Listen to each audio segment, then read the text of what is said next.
Tonight we have a very eloquent speaker, His Grace Prabhavishnu. Arrivo! Most of you already know him. There's not much to explain. He's an excellent devotee. But he's a Bengali. He's born in Bengal, grew up there. Then for some strange reason went to Germany, studied. What did you get? Masters? No, I studied PhD? here. You studied in New York. Can you imagine? Masters in finance and many other things.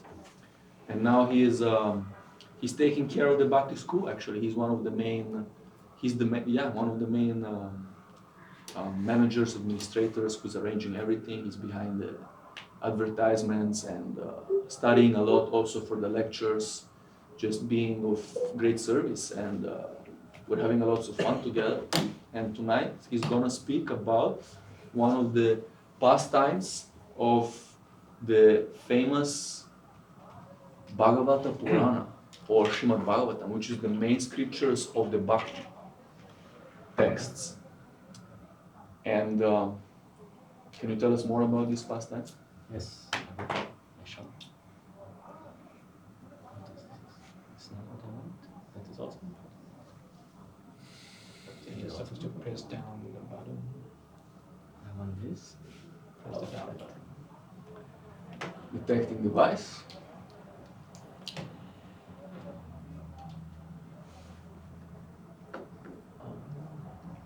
How are you, Ravi? Very good. How are you? I finished Gita as it is. Wow. Congratulations. Auspicious day. It's 1st years. of October. Congratulations. Sorry, technical. No problem. So, how's everyone today? Great. So while I set this up, I like icebreakers, so we can start with one. We did something similar last week, so if you guys can start, I guess, from Sevika. Start by saying your name, where you're from, and what was the third thing that I wanted to talk about today? Has there been any instance in your life that has affected you in a positive or negative way? All the time. Okay, let's go with the negative one, because since that's a topic for today. What's the topic? Sliced up heart. Sliced up heart. Sliced up heart. Can you guys hear me on this mic? Yeah. Yeah? Okay, good. The volume seems a little low. The volume seems a little low. We have Sudipta who will take care of that. Haribol. So? I'm Sevika Devidasi, everyone. And I'm from right here in New York. I live in Queens. And something that has affected me negatively. Well, I went to India this year for the first time, and I got really sick while I was there, and I think, that affected my body a bit negatively, because I was sick for quite a few weeks. I basically ate some bad salad, and it affected my stomach. I had food poisoning. I had to go to the hospital. So I would say this kind of affected me, a lot. Also it brought purification. I'm much more in control of what I eat now, in control of that. Yeah, is this okay for you? Yeah. Whatever you want to share. Okay, thank God. What does that mean? As in, Explain yourself. any negative karma that was accrued from past lives were immediately resolved by the mercy of Krishna and Vrindavan Dham. The Sevika was there. How? Because she got sick. She had to have some austerity.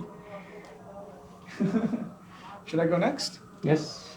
Hare Krishna, my name is Krishna Rai. The second question was what? Where are you from? I'm from here, born and raised New Yorker. And something that negatively, I guess, bad association had negatively affected my life in the past. Is that okay? Whatever you want to share. That's a very good one. Okay, Hare Krishna, everybody. My name is Priyansh, and I'm from Mumbai, India. And I don't know, I don't remember a lot of negative things, but one positive thing that actually happened to me a couple of years back was that the first time I came to this temple. So it definitely had a very, very positive effect on me, my surroundings, my soul, I'd say. So yeah, that's one thing. My name is William. I'm from the Lower East Side of Manhattan, New York. I live by the river, so I have a beautiful view of Brooklyn, and the river is absolutely gorgeous. I live by the Williamsburg Bridge. A negative thing that has happened to me when I was introduced to Krishna consciousness is being judged. I didn't like it. I was raised Christian, and I didn't find Christianity to be the way to God. So one day I was walking through the neighborhood and I smelled incense coming from, I didn't know it was a sanctuary. So I walked into the sanctuary and I heard Hare Krishna, Krishna Krishna, Hare Hare, Hare. And I said, so the devotees, Hare Rama, Rama Rama, Hare Hare. And I said, what? I said, I've heard this before. I said, yeah, my father came home one day and he said, Hare Krishna, everybody. I was like 9 years old, right? And so I was explaining this story to devotees at another temple. And the negative thing about it is that they didn't know I could read body language. And by reading body language, I was very affected negatively because I read and I stopped coming to the temple. And that was the negative, the disassociation of bad association. Thank you. So you're back now? I hope, I hope, because there's nothing out there. Yeah. It's like returning to the dog's vomit. You know, why would I want to return to the dog's vomit when I have Krishna's grace? Lucy? I'm Lucy. I'm from New York City. Is that where you mean from? Yeah, wherever, whatever you want to say. Wherever you think you're from. Because some people say, "Oh, I was born here, but I got raised up there, and then I live here now." So whatever you want to say. Yeah, I was born and raised here, so you know, I wasn't fortunate enough to be raised somewhere else, but maybe I will be, because I don't plan to stay here. A negative experience? Any negative experience? Any. Okay. I had several negative experiences, right? Because when you live life, you can experience them.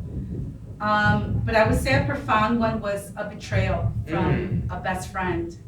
Like that hurt me deeply. I'm still getting over that.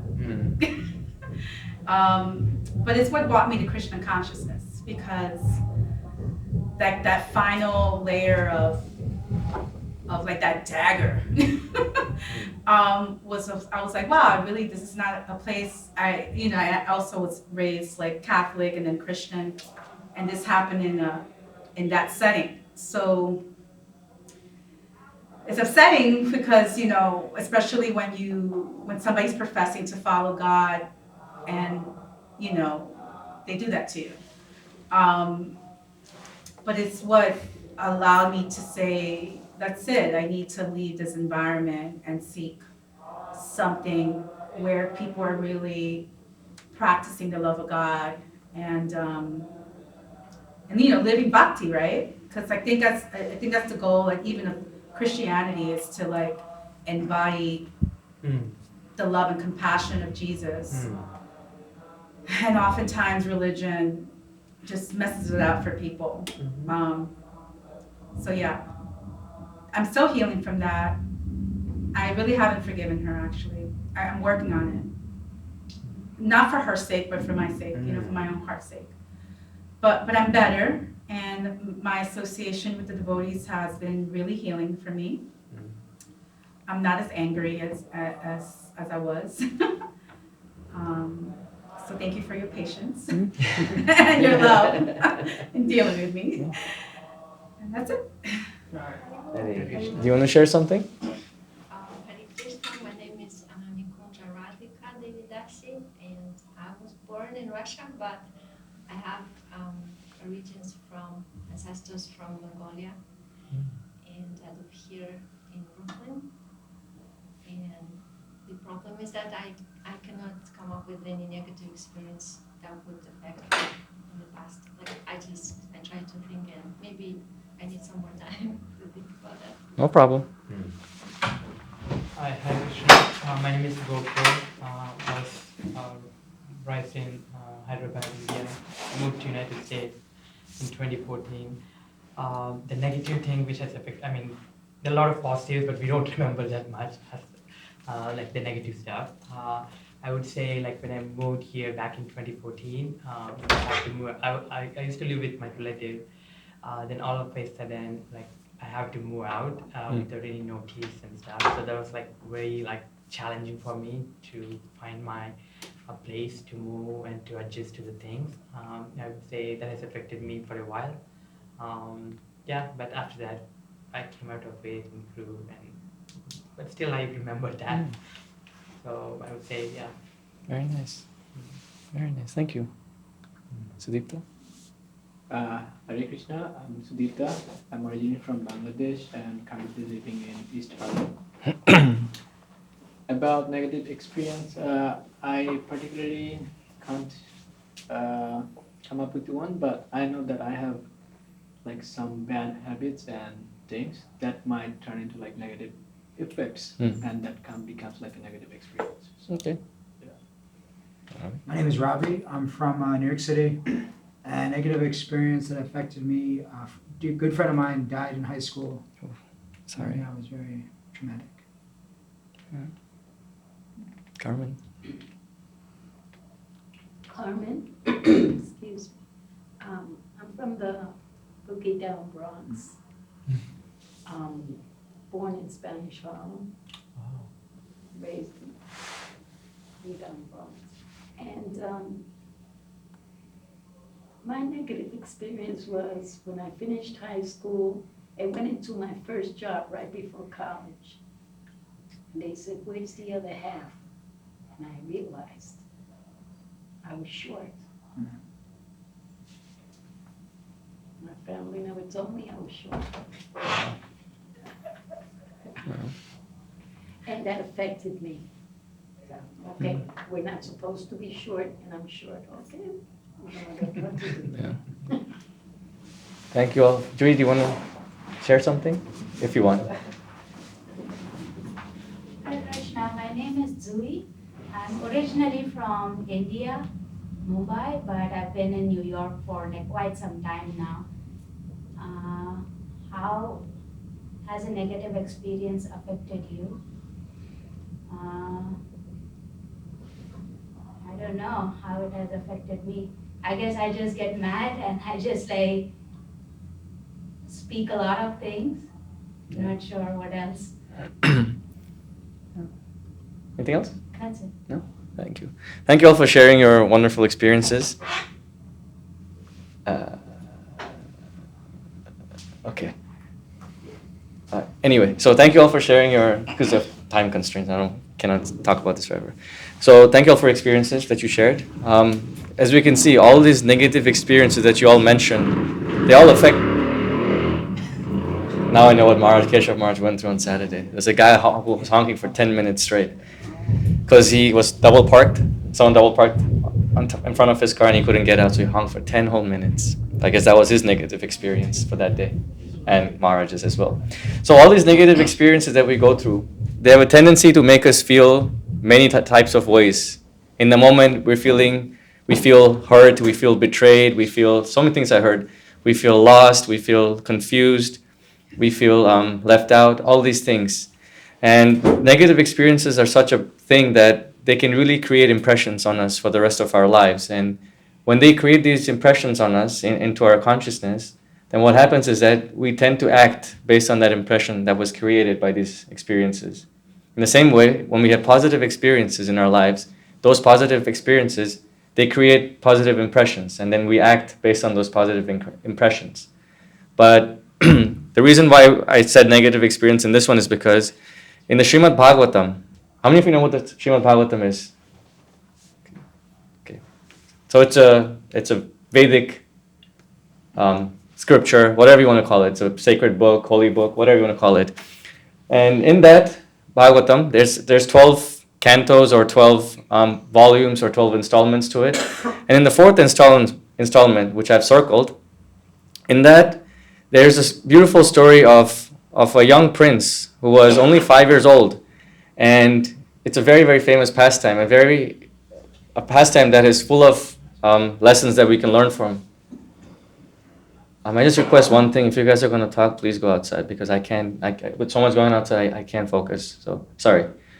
So this pastime, it has so many things, so many lessons that we can learn from. And basically what happens is that a 5-year-old prince, he gets insulted by his father and mostly by his stepmother. And he's only 5 years old, and his heart is so hurt, so broken, that he doesn't know what to do. So he goes crying to his mother, and his mother tells him that you have only one that can help you is God. I'm just giving a really short summary. We'll talk more about it in a second. But basically, sometimes people who are lucky, those people who experience negative experiences, they somehow are able to transition to a positive experience. They get something good out of it at the end. Like Prabhu, who said he somehow ended up at the Hare Krishna. The sanctuary was the Bhakti Center back in the day. So he ended up there, but he had a negative experience after that. Someone has said that they had a positive experience after that. So sometimes negatives can become positives, and positives can become negatives, or negatives can stay negatives. But this one of Dhruva Maharaj is that it went from negative to a positive. Like he became, because he wasn't given the love that he wanted, he went and sought revenge outside. And in some way, God helped him get that revenge, and he became a powerful ruler who ruled for 36,000 years. So this is the summary of what I'm going to be talking about. So Prince Dhruva, now you guys may or may not know who Dhruva is, so I'll give you a brief summary. He was the son of King Uttanapad, and King Uttanapad had 2 wives, and we'll talk about that in just a second. So Dhruva, he was only 5 years old when this pastime was narrated. And after he was betrayed and hurt and insulted by his stepmother, he decided to leave his kingdom, his family and everything, and go to the forest to practice austerities and different kinds of meditation and yoga to get revenge on his father and his stepmother. And somehow his wishes were fulfilled, and like I said, he was able to rule for 36,000 years as a king of the entire universe. So this is a brief summary of who Dhruva was. Right? So everyone got the name? Dhruva? Cool. And his father, Uttanapad, he had 2 queens. First one was Suniti, the older queen, and the second one was Suruchi. And each of them had 1 son each. Suniti, the first queen, was the mother of Dhruva, and the second queen, Suruchi, was the mother of Dhruva's stepbrother called Uttama. And the king, Uttanapad, he was blinded by love for the second queen. His love was not equally distributed between his 2 queens. Back in the day, kings had many queens, so don't worry if it's not matching up with your contemporary situation of life. Back in the day, many things happened like this, so we can just not worry too much about that. So this love that he had for his second queen was one of the reasons why Dhruva was insulted, and we'll see more about it in just a second. So Queen Suniti, she was the first queen of Uttanapad, and she was the mother of Dhruva, like I said, and she was the one who was neglected by the king. And although she loved the king with all her heart, she never felt a reciprocation from the king's side. And this broke her heart, but she never did anything about it. She just kept it to herself, and she continued with her religious duties, her household duties, her marital duties, her maternal duties, everything. She just took it like a strong woman. So Suniti has, in Sanskrit, most words, or all words actually, they come from various different words. So Suniti is a combination of 2 words, Su and Niti. So Su, the word Su, the prefix, the Su means that it's something that's very good, or something that's like exemplary or heightened. And Niti means morality or ethics or positivity. So Suniti means someone who had a heightened sense of positivity. Like no matter what happened to her, she always remained positive, which is why she was able to go through this difficult ordeal in her life. Like her husband doesn't love her. He loves another woman, and she has to see it day in, day out, day after day, night after night. Sometimes he sees her, sometimes he doesn't see her. And this goes on to her son. Sometimes he cares about him, sometimes he doesn't. And this broke her heart. But because of her characteristics, which we will see in the next slide, she was able to be such a strong woman. Now, she was externally not so beautiful, which is the reason why the king wasn't so much in love with her, which is sad because one should not be judging another person or love another person based on their externals, right? We can all agree on that? Yes. Yes? Okay, thank God. Because if someone said no, then we would have a discussion. Why? So she had wonderful internal qualities, like she had a virtuous character. She always abided by her principles of dharma or religion or whatever you want to call it. And she was tolerant. She was experiencing this every day, and she didn't say anything. She didn't do anything about it. She just took it like that's her providence. That's my karma. What can I do? Let me just accept it. And despite all of this harshness that was around her, she remained soft-hearted. Not once did she retaliate to her king, to her husband, and say, "Why are you doing this to me?" Not once did she go to the other queen and say, "What's the matter? You're the second queen. You should be subservient to me." No. She just took it. As she took the humble position, she became the second queen in one sense. And she kind of just followed whatever the other queen was doing. And she was both empathetic and sympathetic to everyone around her. And we'll see later on in this talk why exactly and how her sympathy and empathy towards Dhruva made him who he was. And most importantly, yes? What's the difference between empathy and sympathy? So empathy is like, sympathy is like, oh, you see someone suffering from something, you're like, okay, you're suffering, I'm so sorry. Empathy is when you do something about it. Oh, you're suffering, okay, how can I help you? So we can sympathize with many things, most things, all things, but we can't empathize with everything. So sympathy we can show, I mean, of course, you have to have a certain level of character to even be sympathetic, but to be empathetic is very difficult. You're able to put yourself in their shoes. Yeah, you're able to put yourself in their shoes and really feel what they're going through. Because if you can't relate to what they're going through, then you can't help them. You can just say externally, "I'm sorry, I wish I could do something about that." But yeah, what to do? So that's the difference. The most important quality about her was that she was a devotee of God. Like she understood that there's some higher power who was controlling all the miseries in her life. She didn't blame anyone for her misery. She just said, okay, this must be God's will, God's providence. I'll take it as it is. And that's a very important thing that she had. Now, on the other hand, Suruchi, she was the second queen of Uttanapad. She was a mother of Uttama, her son, and was the king's favorite wife. We've already discussed this. Now, her name is a combination of two words, Su and Ruchi. Su, like we discussed just now, it means very good or heightened. And Ruchi means, oh, see, this is what happens when you copy paste. Ruchi, it means too much interest. Not ignore this. It means too much interest. So, interest in what? Interest in, can anyone guess what she was interested in? Material things. Yeah. Anyone else? In herself. Yeah. Any other ideas? Taste of life. All of the three. Actually, all these three things exactly. Literally, there's only three things here. She was worried about herself and her material condition, material opulence, and what did you say? Taste of life. Taste of life. Because she thought that was because her king loved her so much. She thought that she was the queen. She never realized that she was always the second queen. So, as we can see from the characters that Suruchi had, they're completely opposite to what Suniti had. She was proud and arrogant. She was externally very beautiful, which attracted the king towards her. But on the inside, she was the complete opposite. She was oppressive, like she spoke to her maidservants in a very derogatory way and very condescending manner. And she was possessive. She was possessive of her position as the queen. And she didn't like that she was second queen, so she was doing things constantly to make sure that she was able to take the position of the first queen. And the reasons why she has all these characters is because she was not a devotee of God.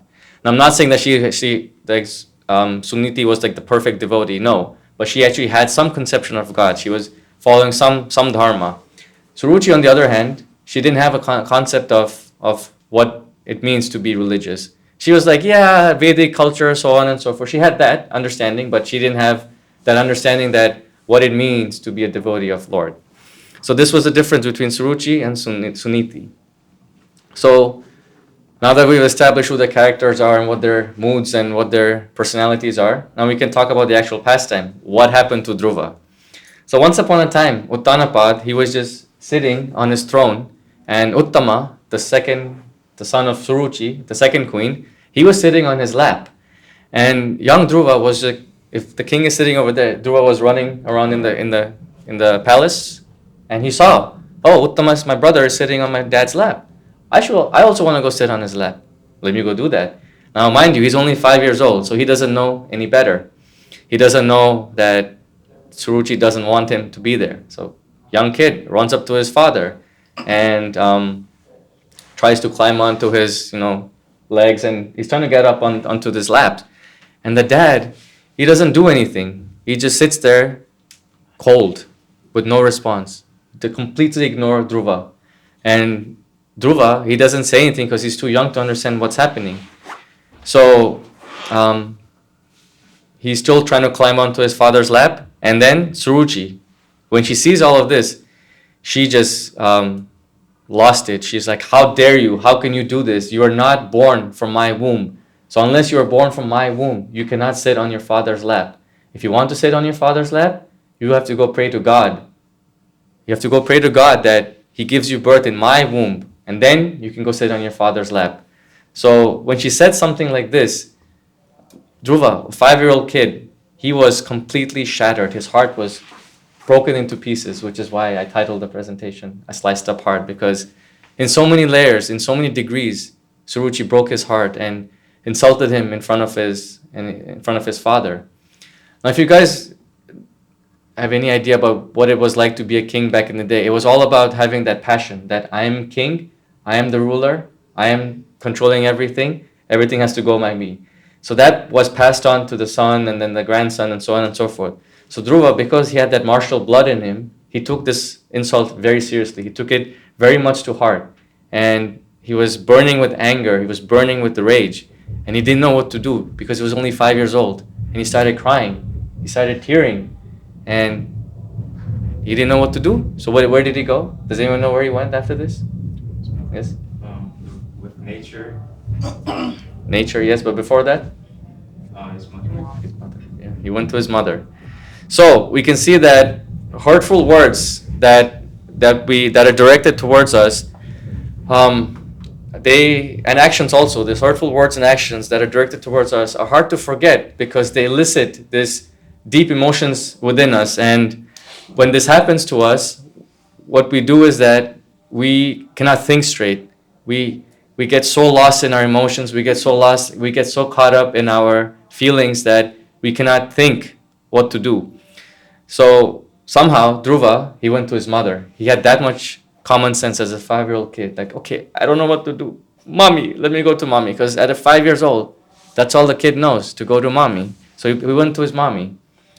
And yeah, so this pride and envy through which Suruchi spoke to him was completely not acceptable for a 5-year-old. And this is one of the lessons that this pastime teaches us, that we have to be very mindful of how we speak to others, how we speak to each other, how we speak to ourselves, and most importantly, how we speak to kids. Because when you speak to them in a negative way or a positive way, like I said before, it creates impressions.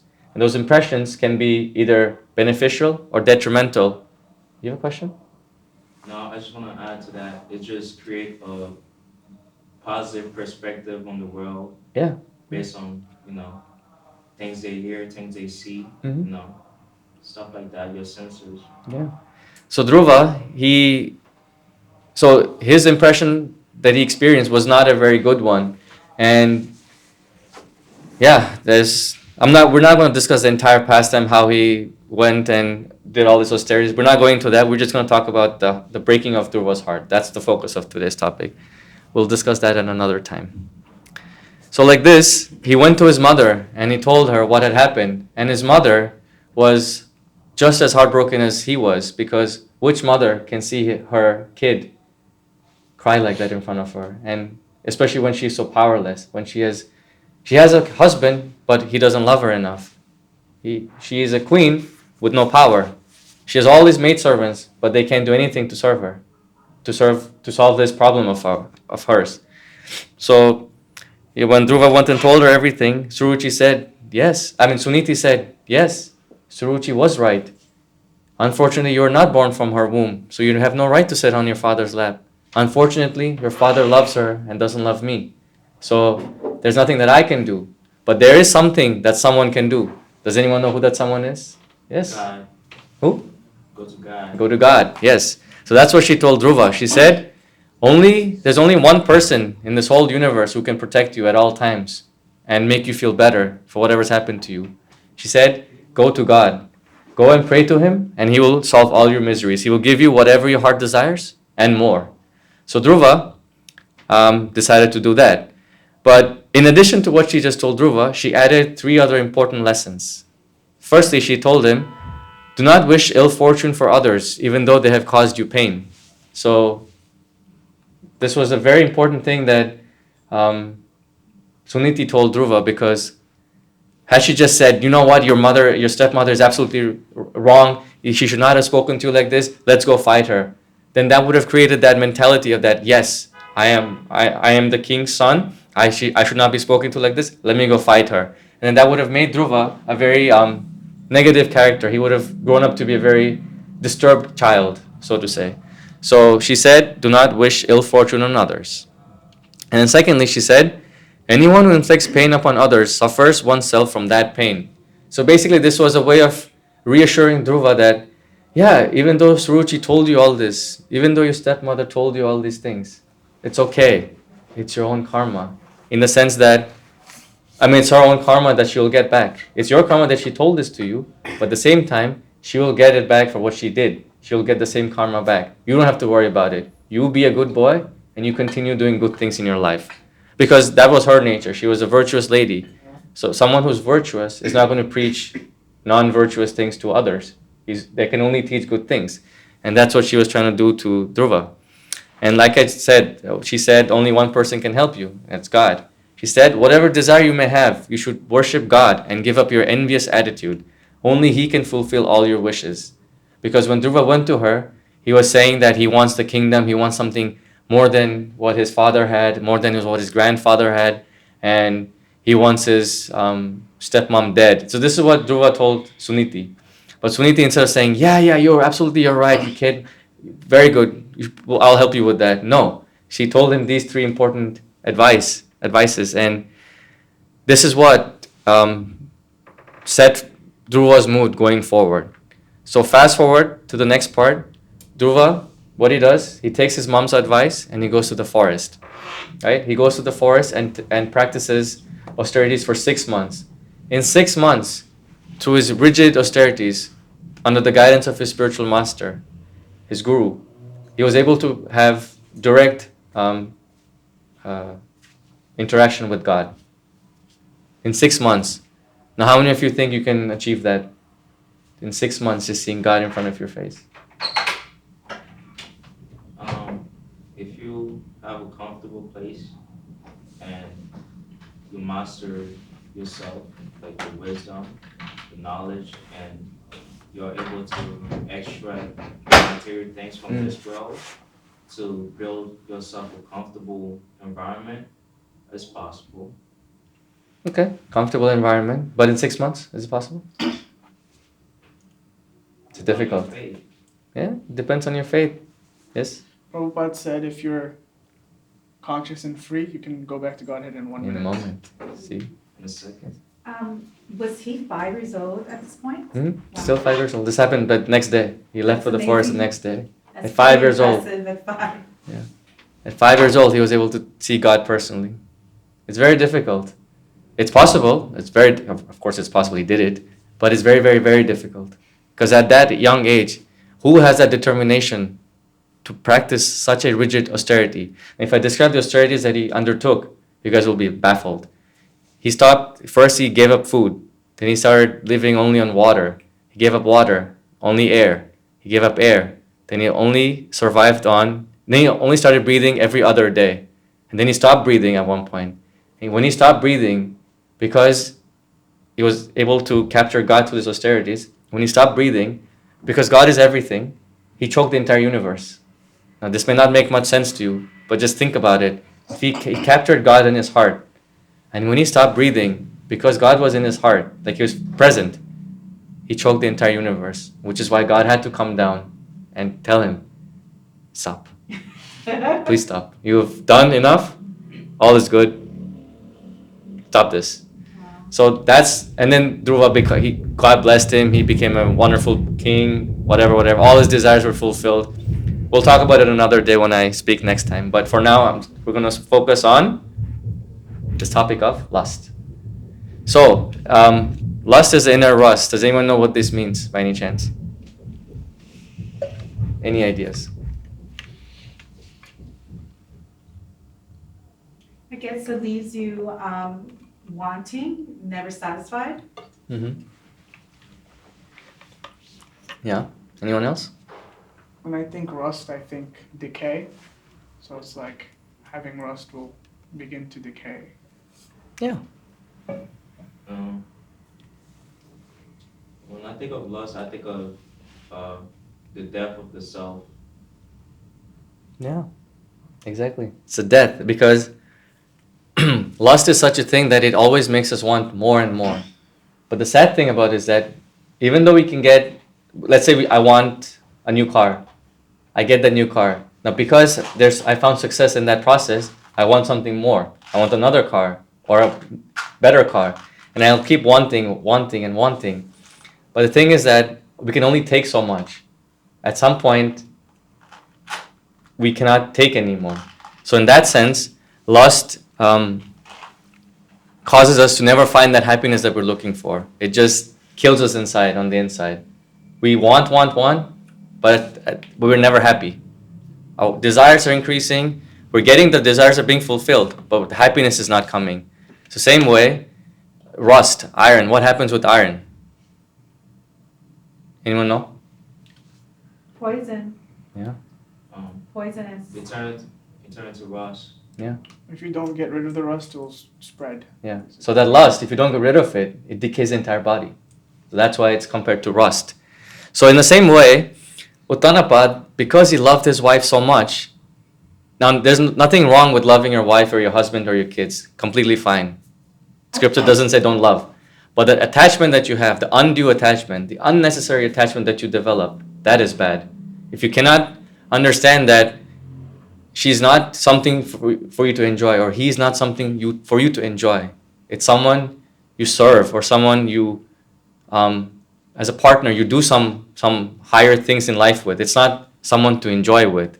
So Uttanapad, the king, and Suruchi, his queen, they were very much in that bodily concept where they were like, yeah, I find you attractive, I love you, you love me. This kind of behavior was their basis, their modus operandi. That's how they were operating life. But Suniti, on the other hand, she wasn't operating on this, A, because her husband didn't love her enough, and B, she had higher ideals in life. And she wasn't controlled by lust. So in the same way, there's a very interesting story and lust is such a thing that you can never get rid of it. It's not possible. Even to the fag end of life, the last minute of death, lust is still there. And there's a beautiful pastime of Akbar and Birbal. Does anyone know who Akbar and Birbal are? You might know. Perhaps you might know, right? Yeah.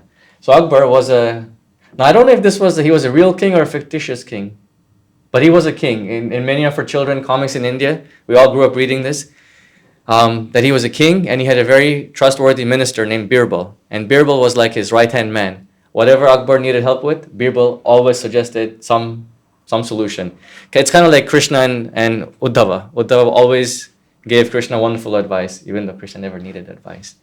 So like this, once upon a time, Akbar and Birbal were, chatting, minister and king chatting amongst each other. And Akbar asked Birbal, "Oh, Birbal, I've heard about this thing called lust. And I was wondering if you could tell me more about this emotion. Like, how far into life does this go until? Can we ever get rid of it? Like, how badly does it burn in someone's heart?" And Birbal was like, "Oh, this is a very good question you ask. This lust is such a thing that you can never extinguish it, no matter what you do. It can never be extinguished.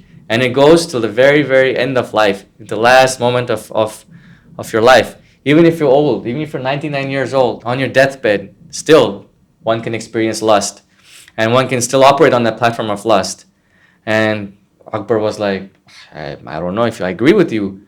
I mean, I understand in the beginning of life when your senses are very active, there's a lot of lust. But when you get old, the senses become dull, then the lust should stop. And Birbal was like, sir, I don't think so. And then King was like, no, prove it to me then. Birbal said, okay, give me a week. So in a week, somehow it happened that someone in the kingdom, one of the ministers, was about to leave his body, and Birbal saw this opportunity as a perfect thing to explain to his king the power of lust. And he said, okay, dear king, one of your ministers is dying. He wants to see you. Let's go. And if possible, bring your daughter too, your young daughter who's not married yet, who's like maybe 13, 14 years old. Because back in the day, people were married at a very early age. And the king was like, why do I have to take my daughter? And Birbal was like, just relax, just trust my word, like you always do, and just come with me and bring her with. And then, as they walked into the death chamber of this old minister who was dying, he saw that the three of them saw that there was nothing left in him. Wrinkly skin, barely opening his eyes, barely breathing, shaking constantly, because when you're about to die, your body gets cold and then hot and then cold again. So he's shivering. And then he sees the king, he kind of responds. He sees Birbal, he kind of responds. And when he sees the daughter, his eyes like open up. He's dying. He's so close to dying, a few hours maybe, a few minutes, but his eyes open up. They pop up out of his eye socket and they're like, wow, what a beautiful girl. He doesn't say this, but that's what he portrays, that's what he depicts through his eyes. And when everyone's talking to him, they're all asking him, oh, how are you doing? Do you have any last wishes and whatnot? He's responding to every single person, including the king and his minister, but he's looking at the daughter. He's looking like this and talking to everyone. And then Akbar goes like, the king, he goes like, Birbal, do you see that? The guy's dying, but he's talking to us while looking at my daughter. What a disgusting person. And Birbal goes like, what did I tell you? What do you mean? Well, you told me that lust dies down when you get older. This is an example that it doesn't. It lives on forever. There's no controlling it by any material methods. There's nothing you can do about it. And that's when Akbar understood that, I see. So that's what you were talking about. So this person, he was so intoxicated by lust at his deathbed that he couldn't stop staring at the king's daughter. So such is a condition. Like our senses, they get dull over time. Like you see, even let's say I'm 31 now. 10 years ago, I had the energy to play more sports, to go outside on a run and whatnot. I still have the energy, but I don't have the desire. Like my senses are not like, go run, go play football or whatnot. I'm like, let's be more mellow. Let's read something. Let's have a discussion. Let's talk. And the older we get, like my parents, for example, if you ask my dad, let's go on a run, he's gonna not do that. He's too old.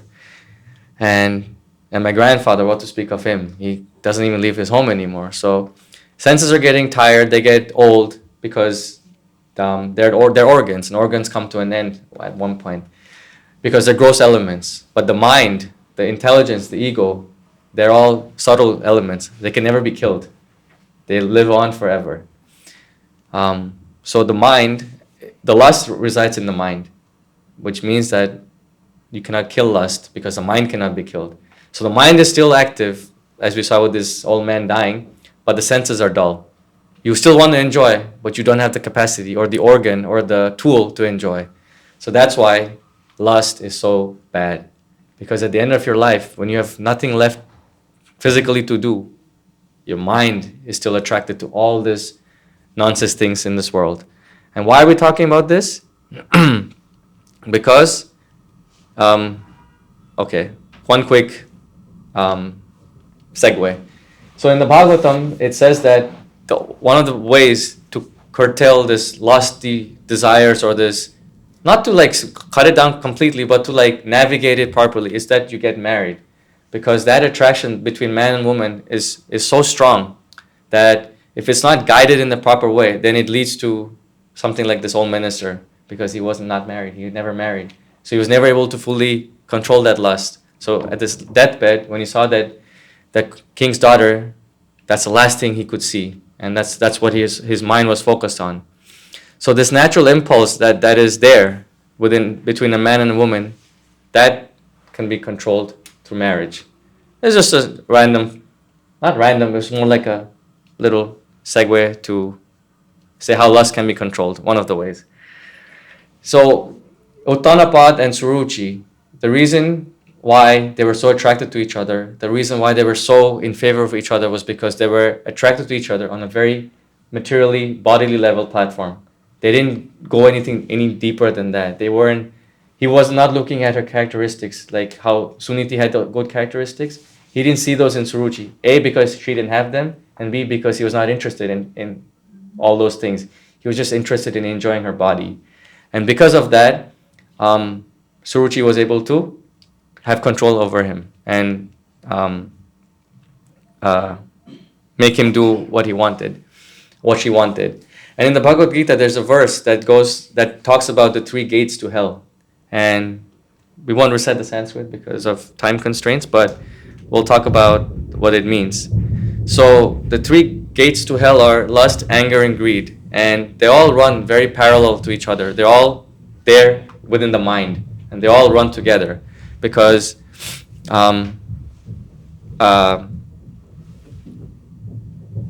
so kama means lust. And this lust leads to anger. Because when your lust is not fulfilled, it leads to anger.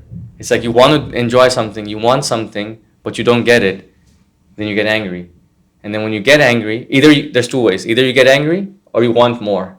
If you're successful in what you want, then you want more. If you're not successful, then you get angry. So lust leads to anger or greediness. So that's how the 3 paths are. And what happens is if you live a life like this, then you can basically assure yourself that you'll enter a very hellish condition of life, because you'll be so caught up in wanting that you'll never get the chance to give. If you're always thinking about wanting, then you can never think about giving. So lust is something that it can never be satisfied. Even if you think it's being satisfied, it's never going to be satisfied because of how powerful it is. It always makes you want more.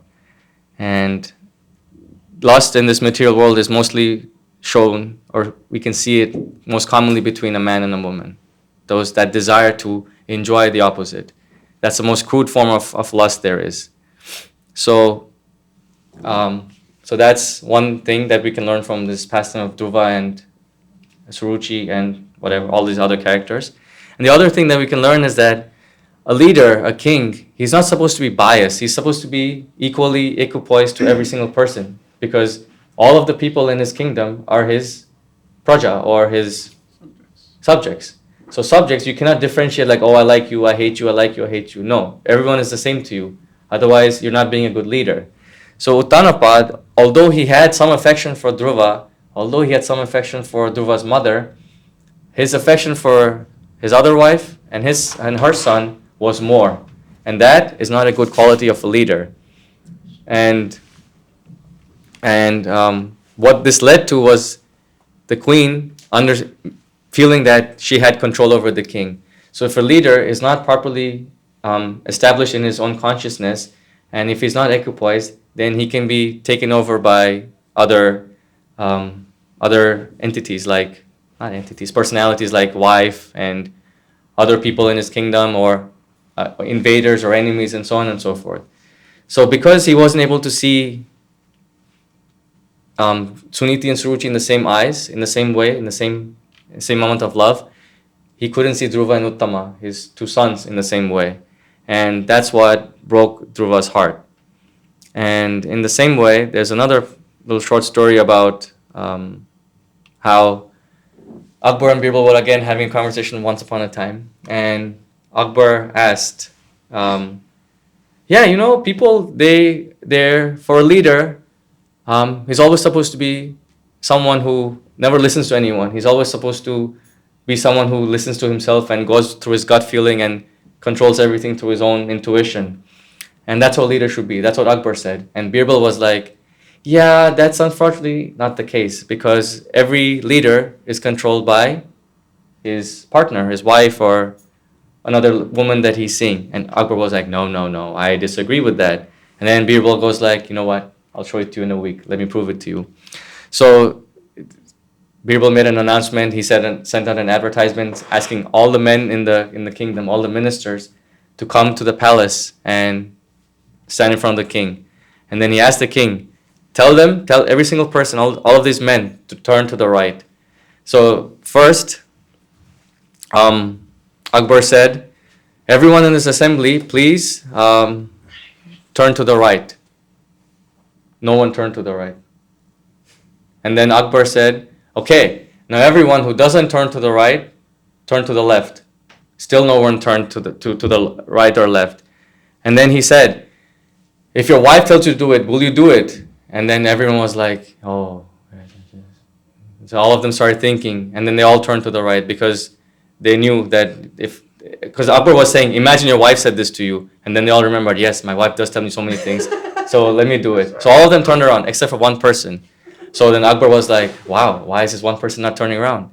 So he went to that person and he said, you're the greatest of all of these men because you did not listen to your wife. It shows that you don't listen to your wife. And the guy goes like, no, actually I do listen to my wife because my wife tells me whatever others do, you don't do that. So he turned left instead of turning to the right. So no matter what happens, they always listen to the other opposite gender. I'm not saying that man listens to women only. It's also the other way around. So when the attraction is on the material basis, this is what happens. Each person can control the other person through this mode of lust. So Akbar realized that, yeah, everyone is controlled by the opposite gender at some point. And just like this, Uttanapad was also controlled by his wife. So this is basically how Suruchi took advantage of the blind attachment that the king had for her. And this is how the lust developed into envy. So first there was lust, and then came envy and pride. Because of her lust was being, in a way, successful, she got proud of it. She became proud. Yes, my king is listening to me. So therefore I am proud now. I am the queen, not this lady. And whoever this son is, doesn't matter. My son will become the next king. Although back in the day, how it worked was that the elder son becomes the king. But because she had control over the king, she knew that my son can become the king now. So this envy and pride is a very horrible thing. And Srimad Bhagavatam explains in a very nice way how Mother Nature shows us this all the time in so many different forms. That I don't know if you guys know, but Mother Nature is like one of our gurus. Like she's always teaching us something. How that the blossoming of flowers represents something, the ripening of fruits represents something, the change of season, the lives of birds, animals, so many things. Similarly, we'll take a small example of the crow mentality and the dolphin mentality. Does anyone know what I'm talking about? No. Yes. Like Mother Nature, change is inevitable. No, I'm talking about specifically the crow and dolphin. Sorry. No? Okay. So crows, for example, we'll talk about crows. When a pack of, it's called a murder of crows, group of like a pod of dolphins, pack of wolves, same way, for crows it's called a murder of crows. I don't know why they came up with that. But when a murder of crows are flying and one bird somehow for some reason falls down and is wounded or whatnot, the other crows will not come and help that crow. What they will do is they'll come and kill that crow. Wow. They will literally kill that crow as they're doing in this photo. It took me a very long time to find this photo. And that's what the Bhagavatam talks about. There's a few verses on this. And so in the same way, when a person has a crow mentality, when they see someone else falling or failing, what they do is instead of helping them up, they put them down further. They make them feel worse than they're already feeling because of that envy and pride. Because envy is one thing, jealousy is one thing, and then there's envy. Jealousy is like, you have something, I want it. That's jealousy. I don't have it, but I want it. Envy is, you have it, I want it, and now I'm going to do something to make sure that whatever you have, you don't get anymore, but I get it. So that's the difference between envy and jealousy and envy. So this pride, because of lust being fulfilled to a certain extent, leads to envy. And when one becomes envy, it becomes very difficult for them to differentiate between right and wrong, how to treat others, which is what Suruchi was doing, because she was so envious of her position. She realized that if the king takes Uttama on his lap, that means Dhruva will be on the same level as Uttama, which means she will be on the same level as Suniti, which means Dhruva will become king, and the king will love, Uttanapad will love his first wife more, and I will be neglected. So that was her thought process, which is the crow mentality. Now, on the other hand, we have the dolphin mentality. If you guys have ever seen dolphins, wherever they go, they never go alone. They always, at least there's another dolphin with them, whether it's their wife or husband, whatever, they're always traveling together, like wolves also. But dolphins, when a dolphin is not able to, you know how they jump in water every now and then? When a dolphin is not able to do that, the other dolphins in the pod, they're called a pod of dolphins, they go under the dolphin and help him jump up or help her jump up. And that's the dolphin mentality. And that's what Suniti had. She, when Dhruva was down, instead of putting him further down or instead of going and fighting Suruchi, she guided him to the three advices that we talked about earlier. She guided him to the right path. She guided him to God. She guided him towards a more wholesome and a more holistic and more spiritual way of understanding what was happening to Dhruva. And which is why Dhruva was able to achieve all the things that he achieved. And so this envy and this pride leads to this mentality that I am the boss. And there's a beautiful pastime that I heard from, I forgot who I heard it from, but I heard it a few years ago, where a beggar, he goes to someone's house to beg, and he's just sitting at their doorstep on the staircase, whatever you want to call it. And the daughter comes out from inside the house and tells the beggar, get out of here, this is not your place. And the beggar's like, okay, fine, I'll go. And while he's leaving, he meets the mother-in-law of the daughter. And he tells her that your daughter-in-law is very disrespectful because they know each other. And the mother-in-law was like, I can't believe it. I can't believe she spoke to you like that. Let me go correct her. So she goes inside the house and tells the beggar, you can come and sit and do what you were doing. The beggar's like, okay, fair enough. So he goes and sits on the staircase at the front of the house. And now the mother-in-law goes up to the top and she opens the door and yells at the beggar, get out of here. You cannot sit there. And the beggar's so confused. You just said that I will go teach your daughter-in-law a lesson. But now you're telling me to leave? Why? Yeah, I can tell you because this is my house. I didn't have a problem with what the daughter said. I had a problem with how she said it, because that was not her position. It is my position. I'm the owner of the house. So I will tell you to leave. Then you can leave. If she tells you to leave, you don't have to leave because I am the boss. So that's how Suruchi was seeing this whole situation. Because you're not born from my womb, you will not sit on your dad's lap. First you go to God, worship God, take birth from my womb, then you can sit on your father's lap. Basically what this mother-in-law was telling the beggar.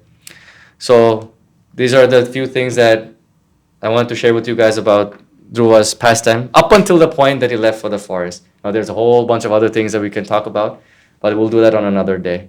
Is this like the false ego? Yeah, it stems from false ego. It comes from the creation. When false ego is created, envy is the next thing, and so on and so forth, and then lust, all these things. With the analogy of the crows, you mentioned that because of lust and pride, that's why the crows kill the weak, right? No, crows don't kill because of lust and envy. Crows kill because they're crows. That's how they're created. Human beings, when they imbibe this mentality, it's called the crow mentality. Humans do that because of lust. So lust is there. Then there's two paths where you can go. You can go into anger or greed, right? When whatever you want is being satisfied, if your lust is satisfied, then you become greedy. You want more and more things. If it's not satisfied, you become angry. Then you start to hate things. You become angry. You become frustrated. And then you think this world is a hopeless place. I don't want to be in this world. But on the other hand, if you're greedy, you're getting more things, you become greedy, and then you think, oh, this world is a great place. I love this world because I can get this, I got that, now I can get this, and so much more. So that becomes your mentality. Now, because you're getting so much, you become proud. Pride comes up. I got this. I got this new car. I got this new bungalow. I'm proud of this. And because of that pride, you become envious towards others. So it's all like, it's like a flow chart. It's like one thing leads to another, to another, to another. Lust, greediness, or anger. That greediness leads to further pride and envy. Envy is like the last form of what lust can do. And when you get to the envy point, it's the worst thing that can happen to you. I mean, all living entities are envious at all times. If you see, even in animal kingdom, they're always trying to hurt each other. Like one animal is a food for another, and he's food for another, so on and so forth. From nowhere, like a lion will come and attack a buffalo for no reason, because that's the nature. That lust, that anger, the greed it's there in every living entity. What to speak of animals? It's even in humans. It's there. I can't see you progressing in life. I have to do better than you. Prabhu, why is it that the lion is considered the king of the jungle and Lord Krishna came down as Nrsimhadev in the form of a lion? Because lion is considered the king of the jungle because he's not afraid of any other animal. But why Krishna came down as Nrsimhadev is because at that particular moment, Hiranyakashipu, the demon, who wanted to be the ruler of the world, he did a whole bunch of austerities, penances for many, many years, and he pleased the creator of the universe, Brahma. And Brahma wasn't really pleased, but he needed this guy to stop doing his nonsense. To stop him from doing nonsense, he asked him, what can I give you? And he asked for mortality. Brahma said, I'm not immortal myself. Well, how can I give you immortality? You will die one day because I will also die. So, Brahma. Everyone's going to die. Only person who doesn't die is Krishna. Every other created being comes to an end one day. Brahma just has a very, very long life. So he says, I cannot grant you immortality, but I can give you anything else you want. So then this demon thought he's very intelligent. So he was like, okay, may I not be killed by any animal or man? May I not be killed at daytime or nighttime? So like this, he put a whole bunch of clauses. May I not be killed inside the house or outside the house? May I not be killed by any weapon? May not be killed by any weapon. So to keep all these conditions that Brahma put and gave the benedictions to this demon, Krishna descended in that half lion, half man form. And he killed him with his nails because it's not considered a weapon. So he ripped open his chest. He didn't kill him inside the house or outside. He killed him at the doorstep. He didn't kill him at morning or daytime or nighttime. Killed him at twilight. That's neither day or nighttime. And he didn't kill him on the floor, in air, on the ground, nowhere. He killed him on his lap. That was also one of the clauses. I will not die on land, earth, water, whatever. So he killed him on his lap. Because lap is not considered land or water. It's their lap. So like that's why Krishna descended in the Nrsimha form. Half man, half lion. He could have done half tiger, half man. Sure. But this form is always existing. The Nrsimhadev is always existing. It's not that Krishna, okay, for this particular thing, I'm going to become a half man, half lion. He's already there. He just comes. No matter how clever demons think they are, God is one step above them at all times. He knows the demons are going to ask for these ridiculous boons and benedictions, but he knows how to counteract them. So any other questions regarding this? Yes? Not a question, but a comment. It was like a conversation that me and Lucy had before, and it was about our existing lust towards coffee. And how before we used to be lusty towards coffee, and obviously when you don't have that lust desire, you become cranky. Without coffee, you become angry. But then if you do get coffee, then you depend on it more and more, so the lust turns into greed. And for me, in that case, that turned into drinking up to 4 or 5 cups of coffee a day. And then that also ties into the point of how you were saying how this is degradation of the senses, because eventually the amount of coffee you're drinking is being less and less effective over time. But in your head, in your mind, you're still desiring more coffee. So this is I kind of tied this lust towards coffee. Lust doesn't just mean sexual lust. Lust means wanting anything. It doesn't just mean, oh, you have to have sex with the other person. No, it means wanting things. Like I could be lusty for cars. I could be lusty for a new backpack. I could be lusty for a new house. Well, it's not lust at that point. It becomes love. Devotion. Devotion. Oh. That transforms. Lust is transformed into love. When it comes So to we can't have Krishna, lust for Krishna? no, it becomes love. Oh. That lust automatically becomes love. Because the moment you do something for Krishna's satisfaction, that's called love. Okay. And the moment you do something for your own satisfaction, it's called lust. Ah. So whatever you're doing to satisfy your desires, that's called lust. But the moment you do something for some higher purpose, that becomes love. Haribol. Any other questions, comments, concerns, corrections? Are you able to go back to a slide? Yeah, which one? The one with the quote. Oh, I wanted to get a picture of that, but I wasn't quick enough. That one, yes. Thank you. yeah, this one. Oh. Your time. This is a really good class. Is it gonna be on the YouTube channel? Awesome. By Matanga's Mercy, if he puts it up, I yeah. would love to share it. Yeah, I'll let you know when he uploads it. But if there's no more questions, then we can. Yes. You mentioned the 6-month journey. Mm-hmm. My question is, you think the desire to be reborn and be loved by his dad was that the desire for him to stop drinking water, then slowly stop, breathing hair? No, so to obtain that desire, to fulfill that desire, It's because of God guidance. no, But that's extreme. he took it upon himself. His guru told him chant a mantra and do this yoga asana whatever, and he followed what his guru said. He didn't concoct anything himself. So his guru said do this, he did it, and he did it so perfectly that within 6 months he was able to see God, because he followed his guru's instruction to the dot. His guru said chant this mantra and then do this and do this and do this. He did it one after the other. At 5 years old? 5 years old. When he had no comforts in the forest, there's no comfort. So who was his guru? Narad Muni. I missed that part, my bad. I missed that part. Oh, I didn't mention him because this wasn't part of the discussion. That's why. Next time. Maybe another time we'll speak about the other glories of Dhruva. How he became such a powerful king that he was able to kill a whole race of species, called the Yakshas. And now we can partake in some dancing because our legs are tired from sitting in this position. So, Matanga Prabhu will lead us into Golok Vrindavan. Recording? Stop. We'll try. We'll try.